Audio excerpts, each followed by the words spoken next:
What up, cucks? I'm back in this bitch to talk about AEW Dynamite this week. I don't know how I feel about this whole Dynamite and AEW connection with Impact Wrestling, but we'll see where it goes. Thus far, the only thing that I know is that at whatever, the next pay-per-view for Impact, it's going to be the Good Brothers and Kenny Omega versus Rich Swann and the Motor City Machine Guns. Now, this seems like a good interpromotional match because you get to see like the return of Bullet Club, you know. But let's call it like it is, right? Rich Swann is the 205 Live champ. I mean, this guy should never be a world champion. I don't know if he's been doing well or not. I haven't watched Impact, but I mean, how can he be doing that well? You know what I mean? So that's the one thing to look forward to. But there's so much more to talk about with this week's episode of Impact, right? We're gonna talk about the good, the bad, and the shitty as usual. You know what I mean? First up, we have Matt Hardy and Private Party versus Alex Reynolds and John Silver of Dark Order and Hangman Page, right? They keep talking about how Hangman Page has had like a shitty half of a year, but the reality is this guy's like 20-5 this year. You know what I mean? That's a pretty good record. Like, he's obviously like an upper mid-carder, so him losing to Kenny Omega isn't a big deal. And him losing his friends also isn't a big deal because there's no reason why he shouldn't be friends with the Young Bucks. And Kenny Omega just turned heel, so it is what it is, you know? The match started. It wasn't anything great. I'm liking this new Matt Hardy, like this arrogant Matt Hardy. The truth is what the truth is, or whatever. Or the truth is the truth, whatever the fuck his shirt said. I like it. It was what it was. Private Party hits the gin and juice on Reynolds, and Matt Hardy tags himself in, blind tag, and pins him for the win. Classic, like, you know, ungrateful mentor type, you know, who gets the credit, but who really cares who gets the pinfall, you know what I mean? Like, would it really matter? Like, why don't partners, you know, ever fight over that themselves, right? Like, when they do the gin and juice, one of them gets the pin, the other one doesn't, but it's like the team won, you know? So it's kind of like a weird little wrestling trope, but I see where this is going. Matt Hardy's obviously like heel now, or he's turning heel, depending on how you look at it. I don't know. Adam Page is all right. He needs to do some shit, so it is what it is. Next up, we had, well, before we had the match, we had a little, this is so stupid, right? We had a little segment of Cucky Rhodes and Brandy in their home, right? And they're like hanging out and shit, and it shows Cucky's dog, and the dog has this like, those little dog scarves, and it said something like baby watcher in training, right? To insinuate that Cucky Rhodes and Brandy Rhodes are going to have a baby. Now, good for them, you know what I mean? I love babies myself, motherfucks. The hater loves babies. So good for them. I'm happy for them. However, this was some really weird self-congratulatory nonsense, right? It's like, why do you need this elaborate nonsense to announce that Cucky Rhodes is going to have a kid, number one? Number two, that's not even important, right, in the context of wrestling. I understand this is the Cucky Rhodes show. Like, this entire company, at first I was like, oh, it's built around Kenny Omega having his title run. But this company really is built around the moment when Cucky Rhodes will become the world champion. I don't know when and how that's going to happen, but it's going to happen, right? So it's going to be built around that. Cucky Rhodes is their main guy. So it doesn't matter if it loses to Darby Allin. They're going to promote him as they have for 2 years, as if he's Triple H mixed with John Cena, when in fact he's neither, you know what I'm saying? He's like a Ted DiBiase, if you know what I mean.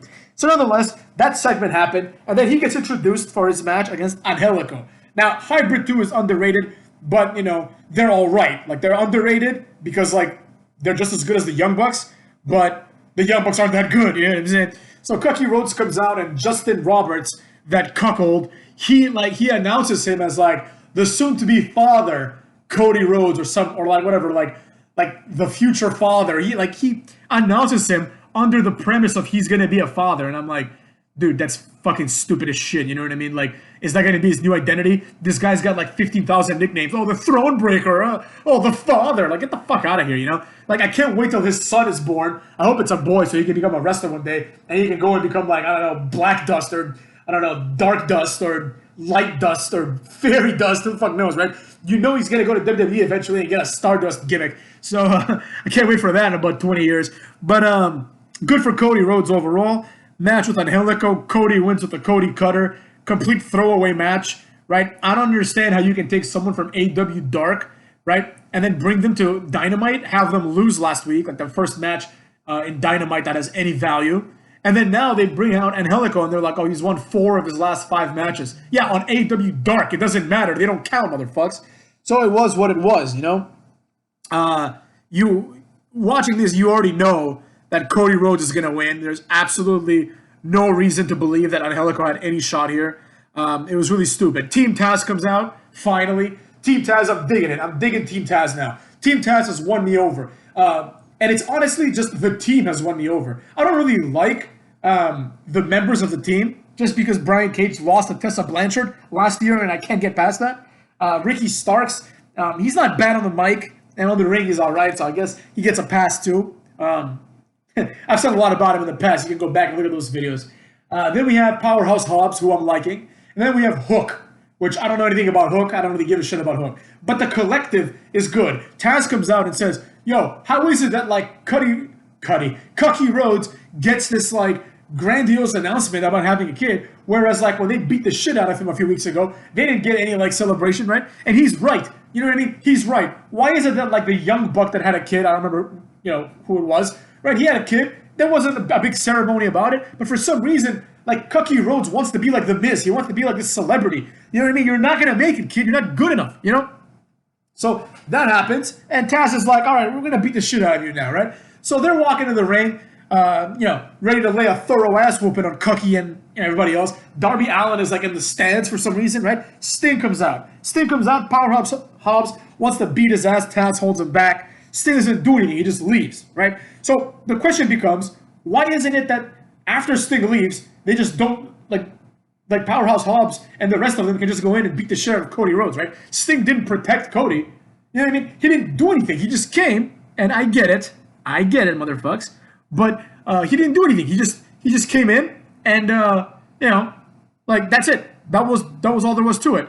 Now, a lot of people have been talking about the way Sting has been used. As a matter of fact, this article that I'm reading with the results, just to refresh my memory on the order of events here, says that thus far, I'm quoting, quote, thus far, Sting has been utilized to perfection and created a number of compelling story threads that AEW can explore, flesh out, and pay off over the course of the next year if it so pleases, close quote, cucks. Now, I don't agree with this at all. I don't think Sting has been utilized well at all, right? I mean, the first time he came out, of course, you can't really mess that one up, right? It's the debut of Sting. Sting is a legend. He's one of, like, the only wrestlers of all time that has the level that he has of prestige, right? It's like him, Undertaker, and soon enough it'll be like Triple H, and, you know, he's like right there. Like, out of the last generation of wrestlers, he is by far the number one, you know what I mean? Like, Ric Flair was 2 generations before, same with Hogan. Sting is like a 90s guy, and an 80s guy, and obviously like beyond the 90s too, but really is a 90s guy, right? Like, the Sting that we know and love is the 90s Sting. So, he is like the first of the people from the 90s that has achieved legendary status, right? You can argue maybe Shawn Michaels, but not really. Sting and Undertaker are the two that stand out. So it's a huge deal to get Sting. Now, how would I book it? You know, if I had Sting in my company, I wouldn't even do this nonsense. First of all, this whole winter gimmick is ridiculous. Like, why does it snow when Sting comes? He's never been associated with snow before, you know? Secondly, I would steer him clear of Darby Allin, right? The only good thing they've done with Sting is that, like, he seems disinterested in Cucky Rhodes and Darby Allin. Yet, for some reason, he keeps coming out and, like, interrupting segments that involve Cucky Rhodes and that invariably also involve Darby Allin in the stands for some reason, right? Sting, in my opinion, should not have been introduced like this. They should have spent several weeks just doing little mystery vignettes, like, who is this guy? Who is this guy? To get the hype up, right? Because what that would do is it would get fans that already watch AEW to be like, oh shit, someone's debuting. I wonder who it's going to be. And they're probably going to be expecting, like, Warhorse or something, right? Because, you know, nobody would expect Sting. And then if you keep it really, really, really hidden and you have Sting debut, you might even want to do, like, a match. Like, he just debuts in a match where it's like the mystery guy and Darby Allin, let's say, right? Versus Dark Order. Who the fuck knows, right? And then you have Darby Allin come in. The guy doesn't show up. Dark Order's beating the shit out of Darby Allin, right? And then, like, as they're about to hit their finish, you know, Darby Allin, like, kind of escapes, does a dropkick, everyone falls down. And he's, like, alone, and one of them is getting up. Boom, lights go out, you hear a croak, right? And Sting comes up, tags Darby Allin, hits Scorpion Death Drops on both, pins them 1, 2, 3. Like, that way, you don't need Sting to be in the ring in case he sucks now, you know? You just hit the 2 Scorpion death drops, problem solved. You might even just not even do that. He hits a clothesline, puts the death lock on him, simple as that, right? And then people like lose their minds, the lights go off again, he leaves, right? You're like, what the fuck did I just see? Holy shit, now I really have to tune in next week. I really need to see what's going on. I've already lost interest in Sting by the way that he's been booked, right?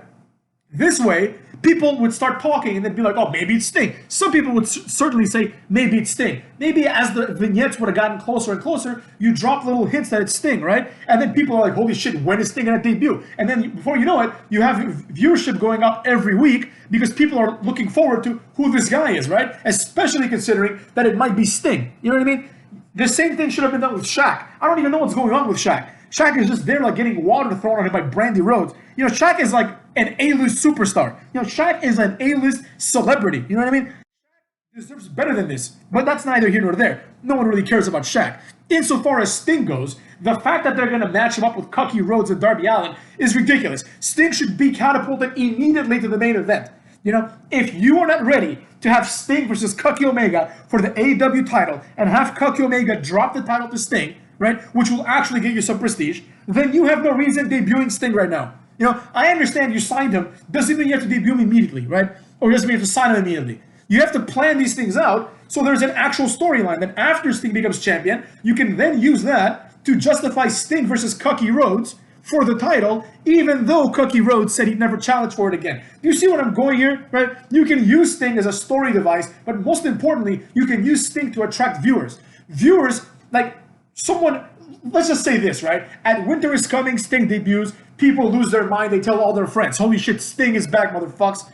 People that haven't watched wrestling in decades tune in, and they see Sting come out, do nothing, and leave. Like, oh, okay, great. I see him. He doesn't look that good. He's old as shit now. So, I mean, if he's not going to wrestle or even talk or do anything, what the hell am I going to watch him for, right?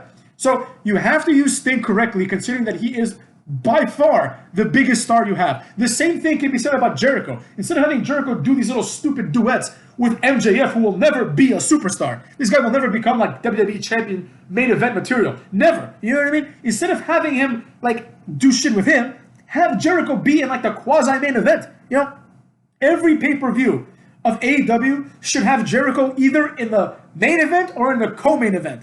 Or maybe the third match if there's like a big women's match or something, right?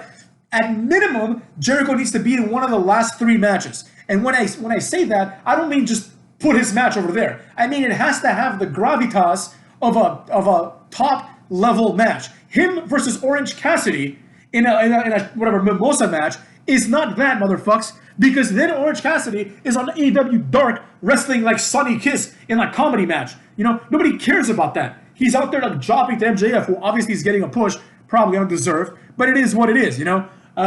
You need Jericho, you need Sting, and you need now Kenny Omega, because these are people that actually have some sort of appeal. I don't want to say mainstream appeal. Obviously, Sting has mainstream appeal still, and Jericho has some mainstream appeal. I mean, even though he's become kind of a cuck.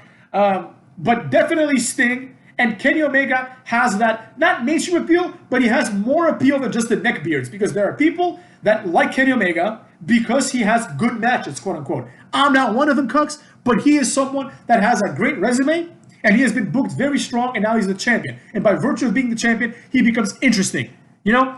Therefore, these people should be highlighted. I don't want to see things like what we saw in this episode, Cucky Omega versus Joey Janela. That's a throwaway match. That was an AEW Dark match last year before Kenny was champion. So that's neither here nor there. That was part of like his first redemption arc. Nonetheless, this match happened. Nothing happened with Sting. I disagree entirely with the Bleacher Report here saying it's been utilized to perfection. I don't think so at all. Then Eddie Kingston, after the commercial, comes out to address his enemies. I did not like this at all. I was actually looking forward to it, but I didn't like it. He comes out, and then Pac comes out. All of a sudden, Pac hates him for no reason. They never explained why Pac hates him. I guess because he took over Death Triangle, but now that's over, right? Like Phoenix, Ray Phoenix, and Pentagon Zero M Miedo Pendejo Jr., right? That like they already left. Pendejo Jr. and Ray Pendejo, they already left Eddie Kingston, right? So it's like you already have your Death Triangle back. I haven't heard them use that name, by the way, but you already have them back, so there's no need to fight against him and Butch and Bottom. Like, who cares? You know what I mean? But he comes out, and all of a sudden, for some reason, fucking Lance Archer is involved in this too, right? He comes out, beats the shit out of everybody, right? Out of Eddie Kingston. And then they have like a brawl. It is what it is. You know what I'm saying? It is what it is. This is not a good story, in my opinion, because nothing is happening here, right? And everyone is kind of presented as a heel. But they really aren't, right? Like, clearly in this storyline, the heels are Eddie Kingston, Butch, and Bottom. The faces are Pac, and now kind of Lance Archer, right? Phoenix and Pendejo are not even in the equation. They're not important at all. You know what I mean? They're just there. They're like henchmen, right? They're like Butch and Bottom. It's basically Eddie Kingston, right? And Pac, and now Lance Archer is intertwining himself into this. I don't know how I feel about it. Let's see where it goes. This has like meaningless mid-card feud written all over it. Next up, we have a 12-man tag. It's the Best Friends, Top Flight, which are those two young guys, the coldest team in the game. These guys have Private Party written all over them. Like, just two young guys who do flippy moves that no one's ever going to care about. And the Varsity Blondes. I mean, they have Pillman Jr., who I think is cool, right? Because Brian Pillman was cool. And then you have the other guy, Griff Garrison, I think his name is. Griff Garrison ain't bad either, man. I like this guy. He's got a look. Like, he's like a big, like, strong-looking dude. You know, I enjoy him. So it was those teams of 6, I believe. There was no Wardlow. You know what I mean? Wardlow wasn't there, which is kind of sad, because Wardlow is probably my favorite one after Jericho. They said he had some family issues. So hopefully everything's all right with him. But, you know, hopefully he comes back soon. You know what I mean? I don't know how I felt about this match. Basically, Hager hits the F10, right, paying homage to Wardlow's absence, and then tags in MJF so MJF can get the win. Now, I believe that this spot was just designed for Wardlow. You know what I mean? Like, Wardlow happened to pull out because of his family emergency, but I believe this spot was obviously designed for Wardlow. Wardlow does his move, the F10, tags in MJF, which makes more sense, right? MJF gets the pin. You know? This match was all right, considering that it did what it was supposed to do. It told the story of the Inner Circle now being on the same page. I expect now that the Inner Circle does well. You know, that they start winning some titles, they start doing some other shit. You know what I mean? Next up, we had my favorite match of the night, and the favorite moment of the night by far. It was SCU, which sucks ass, you know, stupid cuck university is what I call them, you know, versus the Acclaimed. Now, this is the first time I saw the Acclaimed in action, and I love the Acclaimed. The Acclaimed are now my new favorite tag team in the world. All right? I love the Acclaimed. These guys are fucking awesome. First of all, the show opens up, and it has like the taller one of the Acclaimed with the curly hair, right? He's rapping. Now, it's not a great rap, but it's pretty good. You know what I'm saying? It's pretty good, and he's talking shit about SCU. The highlight of the rap was like, I don't remember how he rhymed it, but he was like, Frankie Kazarian, like, you have nice hair, but my hair's better, right? And he's like, I hear you got hair plugs. Did you? And it was great because it's like, yo, how are we never going to talk about the fact that for like the last 10 years, Kazarian was bald, and all of a sudden now he's got like really nice hair growing, you know what I mean? Someone needs to point it out. No one better to point it out than two arrogant heels, right? This is a great gimmick, you know? It is a tried and true gimmick, right? But it is the better of the two gimmicks that seem to be given to young teams, right? So let's compare the Acclaimed to the other guys whose name I just forgot. The other guys that I said are like, let's scroll up and figure out what those motherfuckers are called. The Top Flight. First of all, Top Flight is a stupid name. But let's compare them, right? And Hybrid 2 and any other tag team like this. There's only two archetypes. There's the young guys that have something to prove and are very athletic and have the whole future ahead of them, like the Hardy Boys, right? And then there's the arrogant young guy heels, right? Like the guys that have nothing to prove because they think they're already there, right? And they're young and they're not humble, right? They're arrogant because of the fact that they believe that they're better than everybody, even though they're young, right? So it's the exact opposite thing from Top Flight. Top Flight and them are interchangeable otherwise, like in the ring. I don't give a shit like who's wrestling, right? The only difference is that Top Flight is like, we're going to try our best. We're going to try our best and become as good as we can. We love the opportunity. And the Acclaimed is like, yo, Frankie Kazarian, you have hair plugs. You're not better than me. You know, that's much more compelling, right? The match was all right. The shorter one of the Acclaimed pinned Daniels. It was a pretty good finish. Like they do like an O'Connor roll. The other one hits Daniels with like the boombox, which I don't think is necessary, but whatever. That's their weapon, I guess. Hits him with a boombox, and then the other one does this pretty cool move. It's like a lifting reverse STO, and he twists it into like kind of like a T-bone suplex, you know? It was really cool. Like it felt like a quick little finisher, right? And it put Daniels down. afterwards, meanwhile, the Young Bucks are outside, like, watching the match, right? Taller one of the Acclaimed, I don't know their names, right? He picks up the mic and he starts talking shit about the Young Bucks, right? And he raps on them again. And this rap was fantastic. Because not only was it a decent rap, also Kazarian rapped at some point, but that was shit. Not only was it a decent, like, rap, but it was, like, the insults that they gave to the Young Bucks were on point. Just like the insult to Frank Kazarian was on point, these insults were on point too. This has John Cena rap gimmick written all over it, right? Where John Cena would talk shit, but everything he would say had a place and a purpose, right? He would make fun of Big Show for being fat. He would make fun of Zach Gallen for having one leg. You know what I mean? He would make fun of Brock Lesnar for having man boobs and a stupid tattoo, right? Things that everyone can resonate with. Is like, yo, I noticed Frank Kazarian his hair now. Let's talk about it. Did you? You know what I'm saying? So they're talking to the Young Bucks, and they challenge them to a title match, I think, next week. It doesn't matter because they're going to lose. But nonetheless, they challenged them, and some of the things that the tall one of the Acclaimed said were that Young Bucks act like girls that are on their cycle, right? This is so apropos, considering the Young Bucks all of a sudden are faces again, right? They were faces forever, and then they turned heels, started kicking people in the face. And all of a sudden, we forgot about that, right? Like, what was the point of them kicking Tony Schiavone and everybody else in the face, right? Just to be little bitches, right? Just to show frustration? That's what the Acclaimed are insinuating, right? Then all of a sudden, these guys are just pissed off because they lost the match, and they're taking it out on Tony Schiavone. It makes absolutely no sense, right? So they're acting like these unstable weirdos on their periods, right? I thought it was a great put down. Then, the line of the night, possibly the line of the year in wrestling, tall guy of Acclaimed, says something like, I'm going to kiss your titles, make you feel like a cuck. Yeah, which I thought was fucking awesome because, number one, everybody knows that the Young Cucks are often called the Young Cucks by a lot of people, right? So I believe that it's a little bit of a play on that. Obviously, it rhymes with buck and with fuck, right? Because he was going to rhyme it with fuck in the end. He did like a John Cena thing where he doesn't say it. But clearly, he understands that, like, the fans kind of understand that the Young Cucks is a thing, you know? And in my opinion, and he just pretty much said it. But in order to make it relevant, right, he said, I'm going to kiss your title, right? Like, basically, I'm going to take your girl, make you feel like a cuck. You know? I thought it was great. The Acclaimed, I'm on their side. And I will say, even though clearly the taller Acclaimed guy is the star here because he does the raps, I will say when he was rapping on Frankie Kazarian and he said, he was talking about the hair plugs and he said, well, did you, right? The other guy was like laughing his ass off going like, did you, right? Which I thought was a great little addition to the first guy rapping, right? You need the goof who raps and you need the other goof who, like, supports the rapping, right? Acclaimed is awesome. Also, I will say this, the shorter one is a little short, but they look great, right? They got a good look. They're muscular guys and they're athletic. They're not like Top Flight, where it's like some Steph Curry looking guy, right? Scrawny little shit, you know what I'm saying? So Acclaimed are awesome. I'm glad they're getting a push. It shows that someone in AEW knows what the hell is going on. You know what I mean? The analysis here on Bleacher Report says the pre-match rap battle fell flat. Who gives a shit? No. The Acclaimed's victory, the reaction of the fans, it says here, wasn't that good for the Acclaimed's victory. Shut the fuck up, dude. Like, what fans? It's like the 12 neckbeards. It's like the most neckbeardish of neckbeards, you know?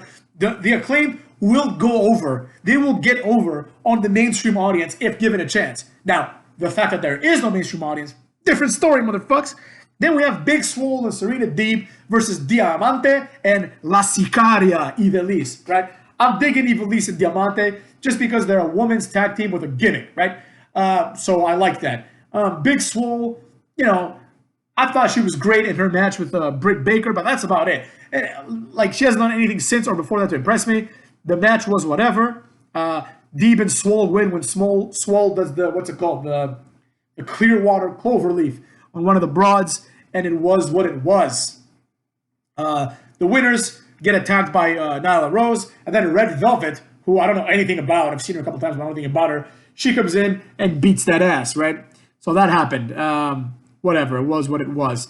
Then we have the main event. No DQ World Title Eliminator match, which, in other words, just call it what it is, the number one contenders match if Joey Janela wins, versus Cucky Omega, right? Obviously, Cucky Omega was going to win. Joey Janela had some moments, but it was all overshadowed by the fact that, that Don Callis was doing live commentary on the mic, and then Cucky Omega started doing live commentary, right? I honestly think that they booked this incorrectly. I think what should have happened was, because they get ahead of themselves, right?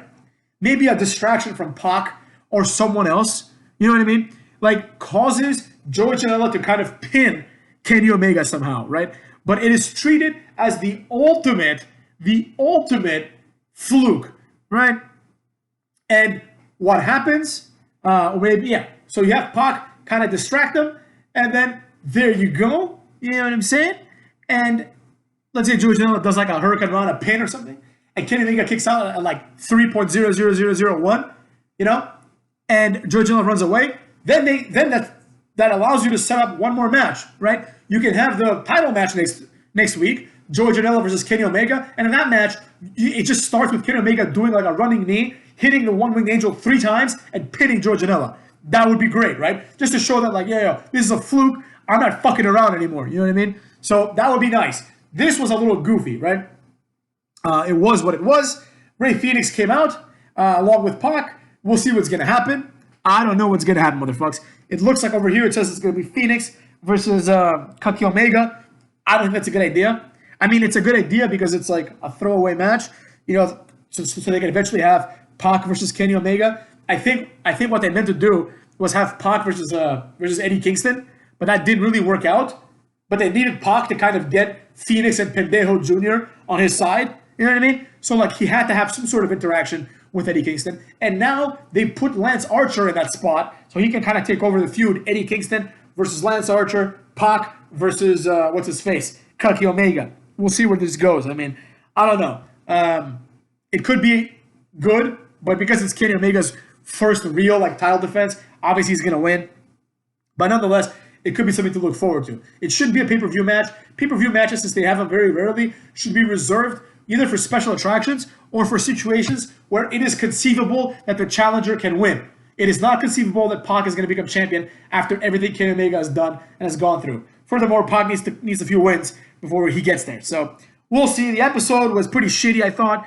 Some good parts. The Inner Circle segment, just because it served the purpose. And, of course, the Acclaimed. The Acclaimed were awesome. I love the Acclaimed. I look forward to them one day becoming tag team champions. And more importantly, I look forward to them one day being signed by the E. Now, I know in the E, he's not going to be able to, like, call people cucks and all that stuff. But it is what it is. It still might be good, motherfucks. It still might be good. So I'm looking forward to the Acclaimed. The Acclaimed are awesome. That's pretty much all I like now. It's like the Acclaimed, Dexter Lumis, Cameron Grimes. Everyone else I think is shit. So there you go, motherfucker.